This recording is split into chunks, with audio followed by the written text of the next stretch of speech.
Hebreërs 4 vers 12 en 13. Die woord van God is lewend en kragtig. Dit is skerper as enige swaard met 2 snykante en dring deur selfs tot die skeiding van siel en gees en van gewrigte en murg, te beoordeel die bedoelings en gedagtes van die hart. Daar is ook niks in die skepping wat vir God onsigbaar is nie. Alles lê oop en bloot voor sy oë, en aan hom moet ons rekenskap gee. Goeiedag almal, al die luisteraars en die kykers by nog 'n episode van Evangelisasiestasie. Saam met my is Dominee Jacques van Tsumeb gemeente. Ons gaan vandag bietjie gesels oor Paasfees en wat Paasfees behels. Hoe moet ons as gelowiges Paasfees reg verstaan en reg interpreteer? En ons gaan sommer dadelik wegval met die vraag, wat is Paasfees en waar kom dit vandaan? Is dit maar net 'n blanke lang naweek wat ons kan vakansie hou? Gaan dit oor die paaseiers en die opgewondenheid van kinders oor Paasfees, of wat is dit eintlik? En ek weet nie of jy dalk so inleidende voorstel wil gee van wat Paasfees, Bybelse Paasfees is nie. Dankie, Jacques.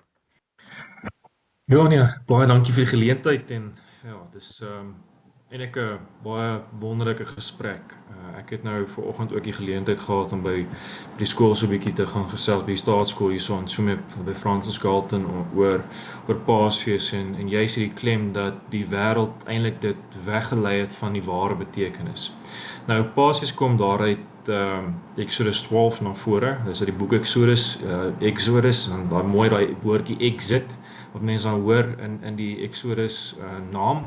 Dit wys mooi na hoe God vir Israel uit Egipte uitgelei het. En die manier hoe hy dan gedoen het is hy het sy 10 plaag gebruik, sy magtige hand om hulle dan uit Israel uit te lei. En die mooi wat mense dan daarin sien is dat Paasfees in sy ware betekenis dan eintlik 'n terugwysing is daarna toe, dat mense die 10de plaag dan vier, wat die Here dan verlossing uit slawerny gegee het en verlossing van die dood van die eersgeborenes.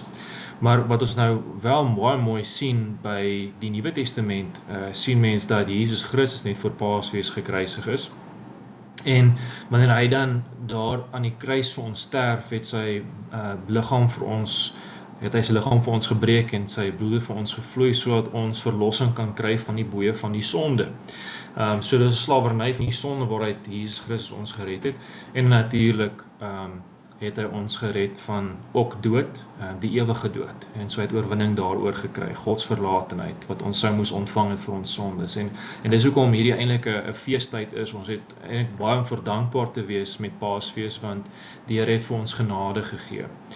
Absoluut genade. Ek dink Efesiërs 2 maak dit nogals baie mooi duidelik dat God in sy ryke barmhartigheid en sy liefde vir ons genade op genade gee. 2 keer sê hy daar in daai gedeelte, uit genade is julle gered. En genade beteken ons het teenoorgestelde gekry as ons verdien. So Jesus Christus het vir ons onthalwe gesterf, terwyl ons eintlik daai straf moes ontvang het. So hy het ons uit die beskuldigde bank uitgehaal, as mens nou dink in 'n hofsaak. Het hy ons uit die beskuldige bank uitgehaal, hy het homself in die beskuldige bank gesit en hy het gesê, ek sal betaling doen vir elke gelowige se sonde. En dis nou wat hy daar ook gedoen het dan by Paasfees, en dis hoekom ons eintlik groot rede het vir blydskap.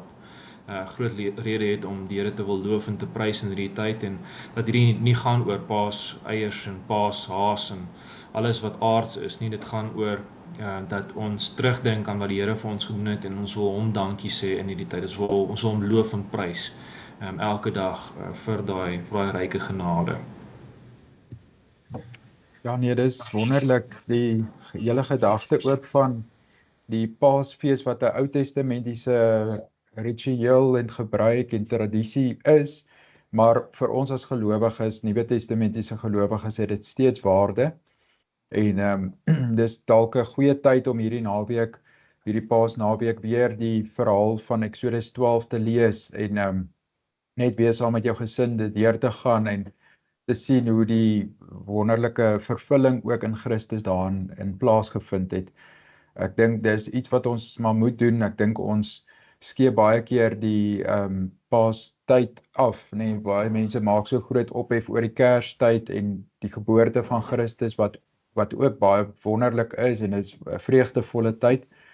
Maar die verlossing van Jesus Christus, die kruisiging, die opoffering waaroor ons ook later sal praat, moet ons ook nie agterweë laat nie. En dis waaroor Paasfees werklik gaan. Die offer dat Christus homself vir ons sondes gegee het en die volle betaling. So ja, kyk gerus weer daarna en bespreek dit ook met julle gesinne. Nog iets van jou kant af op hierdie stadium, Jacques? Ja, ek dink baie mense moet verstaan dat genade in hierdie perspektief, nee, die rede kom ons eintlik groot rede het vir feesvier, is juist daai woordjie genade beteken dat ons mos hy teenoorgestelde kry as ons verdien. En ek dink ons vat baie keer as vanselfsprekend, die Here het my gered. Baie keer vat ons dit dat Paasfees nou maar eintlik net nog 'n lang naweek is. En ek dink mense moet begin weer erns maak met wat daar gebeur het, want ons het eintlik te danke aan die Here, groot rede vir feesviering, en dit is juist 'n tyd wat ons in die kerk moet kom. Ek dink dis 'n tyd waar ons aan medegelowiges die Here wil loof en wil prys, wil dankie sê. Nie dat enige ander geleentheid ook nie die rede is hoekom ons wil loof en prys nie, maar in besonder, nee, dat ons verlos is van die slawerny van die sonde en die ewige dood. En vir elke gelowige is daar die kosbaarste geleentheid, want ons hele verhouding met God is versoen. Ons het hierdie voorreg om weer vry toegang tot die Here te hê. En dit op 'n weg wat nuut is en na die lewe lei. Dit is wat Hebreërs 10 vir ons byvoorbeeld sê. En wat daarin kosbaar is dat omdat Christus gedoen het wat hy gedoen het, nou het ons ook die voorreg om elke dag met hom te praat in gebed, die voorreg om met sy Heilige Gees deurdrenk te wees en die pad te stap wat hy van ons verwag. Paasfees is die wonderlike fees wat ons dan ook kinders van die Here maak. En dit is weer iets wonderlik om te besef. Dit is 'n geskenk van die Here. Dis nie iets wat ons uit onsself uit kan oproem en kan sê, okay, maar ons het nou gemaak dat Jesus Christus gesterf het nie. Nee, dis die Here wat self uit sy vrye wil uitbesluit het.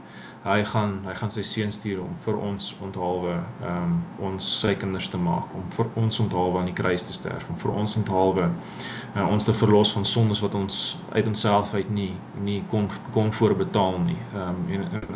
Julle kan eintlik die vorige video's gaan kyk van sonde, wat ons dan ook mooi aangepak het, dat ons nie vir ons sondes kan betaal. Ons het 'n verlosser nodig gehad. Ons verlosser is dan Jesus Christus, nie in onsself nie, maar buite ons. In Jesus Christus kry ons dan ons verlossing. En dis dan ook hoekom ons nagmaal vier. So dink maar net gerus daaraan ook. Mag hierdie kort opname ook elkeen van u ook weer opnuut laat saam dink oor Paasfees en die werklike bedoeling daarvan. Mag julle dit saam met julle geliefdes en gesinne aanpak en weer na die woord toe gaan en gaan lees waaroor dit werklik gaan. Geseënde dag vir elkeen van u. Dis julle.